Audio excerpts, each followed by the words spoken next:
अगर हमें ईश्वर ने विवेक और बुद्धि, चेतना और जागृति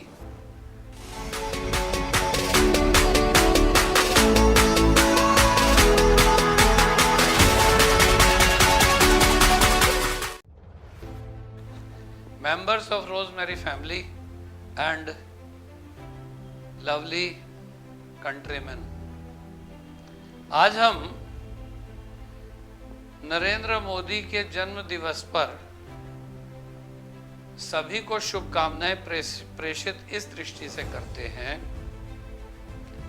कि हम अगले 15-20 दिन प्रयास और अभ्यास के द्वारा क्या करने जा रहे हैं? देश सेवा, देश हित में अपने आप को समर्पित करने जा रहे हैं। क्यों? कि 71 वर्षीय मोदी जी का संपूर्ण जीवन केवल और केवल भारत माता के सपूतों के लिए ही समर्पित नहीं है, वरन मोदी जी विश्व शांति के संदर्भ में अग्रणीय भूमिका निभा रहे हैं। साथियों, हम किसी भी धर्म, किसी भी जाति, किसी भी संप्रदाय और किसी भी वर्ग के क्यों ना हो, लेकिन ये तो निश्चित और सुनिश्चित ही है कि कर्मठ होना, योग्य होना, सक्षम होना, जागरूक होना सभी की प्रवृत्ति होनी चाहिए। हम मानव अन्य जीव जंतुओं से भिन्न क्यों हैं? हम ईश्वर का रूप क्यों हैं? हम में जो आत्मा है उसमें चेतना, उसमें जागृति, उसमें उत्कंठा, उसमें उत्साह और उसमें विशेष अद्भुत आत्मसमर्पण, आत्मत्याग, स्वाभिमान अधिक क्यों है? इसलिए कि ईश्वर ने मनुष्य ही एक ऐसा प्राणी बनाया है जो 2 पैरों पर चल सकता है, दौड़ सकता है, खड़ा हो सकता है, भाग सकता है। और यहां जो अन्य प्राणी जिन्हें 4 पैर दिए, चौपाया जिन्हें कहते हैं, वो अगले पैरों से हाथों का काम लेते हैं, इसलिए वो पूर्णतः सक्षम नहीं होते। और हमें तो ईश्वर ने 2 पाया बनाकर हमारे 2 हाथों को किस लिए बनाया? ताकि हम सामाजिक प्राणी होने के नाते पेड़ हो, पौधे हो, पशु हो, पक्षी हो, जीव हो, जंतु हो, एनिमल्स हो, सभी को ईश्वर के प्रतिनिधि के रूप में सहयोग कर सके।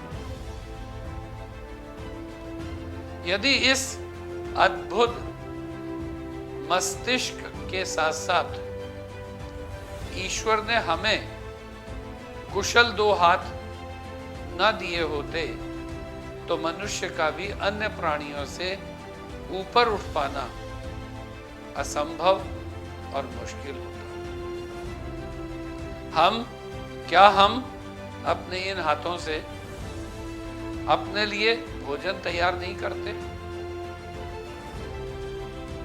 क्या हम स्वस्थ रहने के लिए अपने लिए औषधियां नहीं बनाते? क्या हम अपने शरीर को ढकने के लिए वस्त्र निर्माण नहीं करते? क्या हम गर्मी, सर्दी, बरसात से सुरक्षित जीने के लिए मकान नहीं बनाते? यदि ये बनाते हैं तो क्यों? इसलिए कि हमारे पास प्रतिभा है, बुद्धि है, विवेक है, शक्ति है, समझ है, रीजनिंग है, लॉजिक है, और वो हमें कर्मठ बनाती है। अगर हमें ईश्वर ने विवेक और बुद्धि, चेतना और जागृति अपने समान न दी होती तो संभवतः जैसे कभी पहली बार चींटी उत्पन्न हुई होगी या हाथी उत्पन्न हुआ होगा, जैसे नंगे वो तब रहते थे अब भी रहते हैं। लेकिन हमें तो परिधान तुरंत चाहिए। यानी माँ उसी दिन हमारे लिए परिधान निर्माण शुरू कर देती है जिस दिन वो गर्भवती होती है। क्यों? क्योंकि हम आशावादी हैं, क्योंकि हम निरंतर जागरूक हैं और हम रचनात्मक कार्य करके पहले से उत्तम करना चाहते हैं। ये सब करने के लिए पहले ये सब चीजें हम कथाओं में सुनते थे, किंवदंतियों से हमें पता चलता था, लेकिन बाद में मनुष्य ने लिखना सीखा और लिखना भी इस हद तक कि हमने पुस्तकें प्रकाशित करना शुरू कर दी। हमने सभी प्रकार के कल पुर्जों का, यंत्रों का ऐसा निर्माण शुरू कर दिया कि हमारी काम करने की जो गति है वो इतनी बढ़ गई कि 100 लोगों का काम एक ही व्यक्ति कर पाता है। ठीक इसी तरह से जब हमने पक्षियों को देखा उड़ते हुए, तो हम उड़ तो नहीं सकते, लेकिन उड़ने के लिए हमने जहाज हैं, हेलीकॉप्टर्स हैं, अब तो ड्रोन्स वगैरह पता नहीं क्या क्या बन गया, जिनके माध्यम से हम पक्षियों को भी दौड़ में पीछे छोड़ पाते हैं। तो हम ये कहेंगे कि हमारे पास ये सब होते हुए भी कभी कभी हम निराश होते हैं, उदास होते हैं। क्यों? क्योंकि हम कर्मठ नहीं होते, हम जागरूक नहीं होते, हम कल पर छोड़ देते हैं। मान लीजिए काल करे सो आज कर, आज करे सो अब, पल में परले होएगी बहुरी करेगा कब। Never leave, we should never leave that till tomorrow what can be done today. इसलिए हम ये कह सकते हैं, हम मानव निश्चित रूप से इन सभी जिन सुविधाओं से जी की तरह से उसे अपने जीवन का मुख्यांश बना लें, प्रमुखता बना लें, उससे हम भी स्वस्थ रहेंगे, हमारा विश्व भी शांति की ओर जाएगा। धन्यवाद।